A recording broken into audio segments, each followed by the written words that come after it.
Amid their staring contest with their restricted free agent Jonathan Kuminga, the Golden State Warriors have also been looking at another team's restricted free agent. According to NBA insider Jake Fisher, the Warriors have expressed interest in the Chicago Bulls' restricted free agent Josh Giddey. Golden State would be interested, depending on how the machinations could go, in some type of Josh Giddey-Jonathan Kuminga sign-in trade, Fisher reported on Bleacher Report's NBA Insider Notebook, live-streamed on August 7th.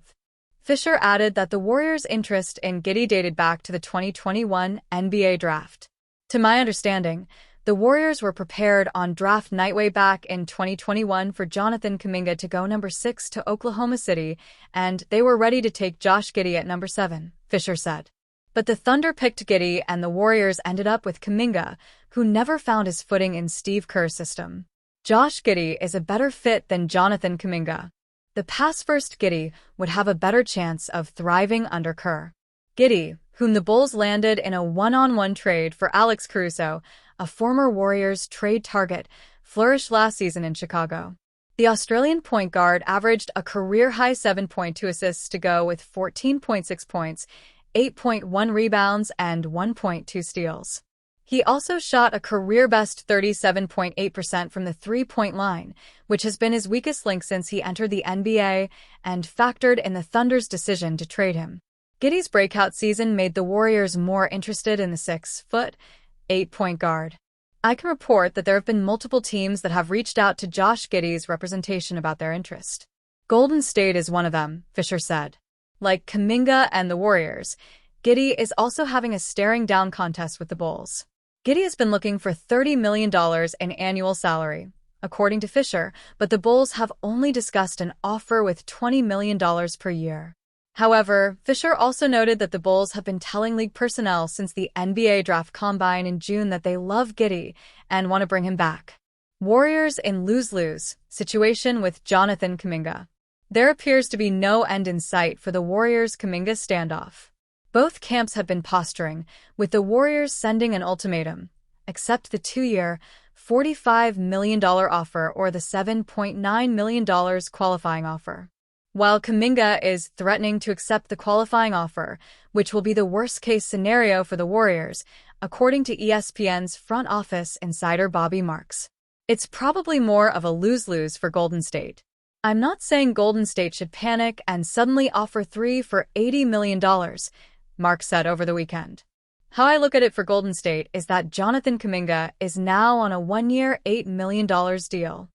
Kuminga can stick it to the Warriors, who will be having a tougher time getting value in return, while he can become an unrestricted free agent after next season. Trading Jonathan Kuminga at a $22 million salary is a lot easier than trading Jonathan Kuminga at an $8 million salary if you want to go hunting for a big name, Marks explained. What if an All-NBA player becomes available? You do not have the contracts unless you're trading and Draymond Green or Jimmy Butler. You would have Kuminga at $8 million, Moses Moody at $11 million, Buddy Hield at $8 or $9 million. You don't have the numbers to stack, which is why getting Kuminga on a 2-year deal for $45 million is a perfect solution for Golden State, but it takes 2 to tango and requires Kuminga to sign at that number. The Golden State Warriors lost one of their free agent targets amid the stalemate with restricted free agent Jonathan Kuminga. On August 11th, ESPN's NBA insider Shams Charania reported that Javonte Green is finalizing a 1-year deal to join the Detroit Pistons.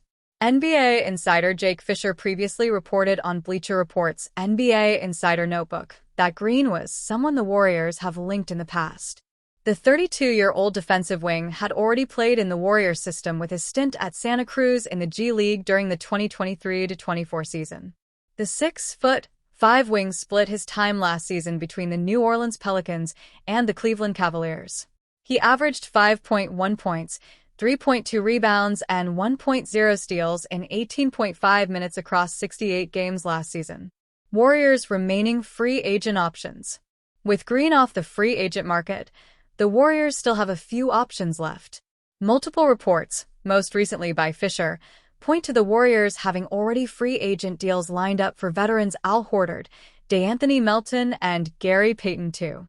Meanwhile, Seth Curry, Stephen Curry's younger brother, is also under consideration for the Warriors.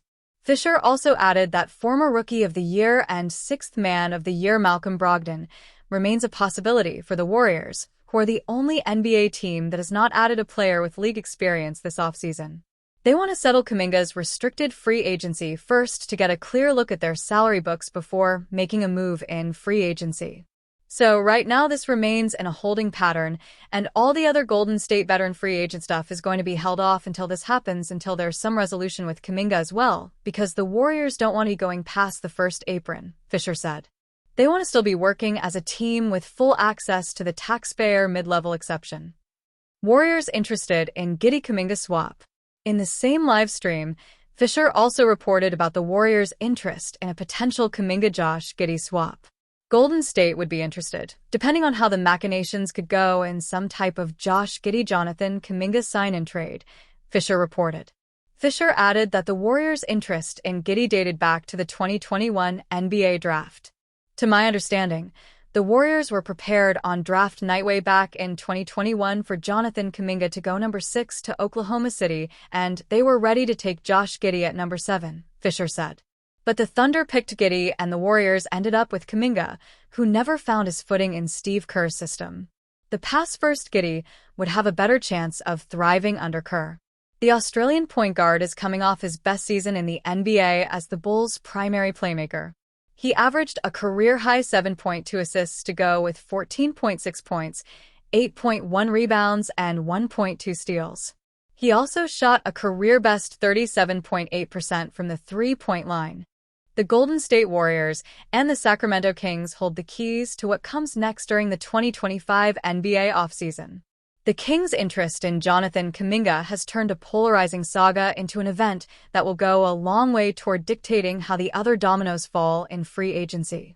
With news that Kuminga would rather accept his qualifying offer than the Warriors' latest proposal, an unlikely source has provided Golden State with reason for optimism: Domantas Sabonis. Sabonis, a two-time All-NBA honoree and three-time All-Star, is preparing for his fourth season with the Kings. More questions than answers seem to exist in Sacramento, however, particularly in regard to whether or not the franchise can acquire Kuminga and what it might do once that process concludes. During a recent interview, Sabonis made comments that seemingly implied that the Kings remain active in free agency and aren't done making changes to the roster. Domantas Sabonis talks about Doug Christie becoming the Kings' full-time head coach, his meeting with new GM Scott Perry, the Kings rookies, working with DeMar DeRozan/Zach LaVine, and more. For those who can't watch the video, Sabonis said the following: "A lot has changed, a lot's probably still going to change, so we're just going to wait and see till training camp." It's a short quote that reveals a minimum amount about what the Kings intend to do, but one can't help but feel as though Sabonis may have been alluding to Jonathan Kuminga. Domantas Sabonis' comments suggest Kings may still sign Kuminga. The Kings' interest in acquiring Kuminga has been strong enough that the franchise is willing to offer in the range of 4 years and $90 million. The sticking point between Golden State and Sacramento up to this point has been the matter of completing a mutually beneficial trade. It's a process complicated by base year compensation rules that effectively dictate that the Warriors' outgoing salary in a potential sign-in trade will count as 50% of Kuminga's new figure. Beyond the financial elements of making a trade work is the simple fact that Sacramento has thus far been unwilling to part with the assets Golden State appears to be interested in. That includes 3 and D-wing Keon Ellis and modern forward Keegan Murray, whom the Kings have labeled as off-limits. Sabonis' comments shouldn't be interpreted as a sign that Sacramento has experienced a change of heart, but it seemingly leaves the door ajar at a time when it appeared to be closing. It's a welcome development in the aftermath of the revelation that Kuminga would rather accept his qualifying offer than the Warriors' team-friendly 2-year, $45 million contract proposal. Sabonis could certainly be alluding to a different pursuit, but Kuminga has been linked to Sacramento too often to overlook. Perhaps Sabonis, widely regarded as the Kings' franchise player, knows something that the general public is unaware of about the Kings' determination to add Kuminga. In the meantime, the Warriors will likely remain in a holding pattern. The outcome of the Kuminga saga will go a long way toward determining their financial flexibility, which will thus decide who they can realistically pursue in the late stages of free agency. Sabonis has at least provided a brief reason for optimism that a Kuminga sign-and trade is still a possibility and that the qualifying offer isn't the only remaining option being considered.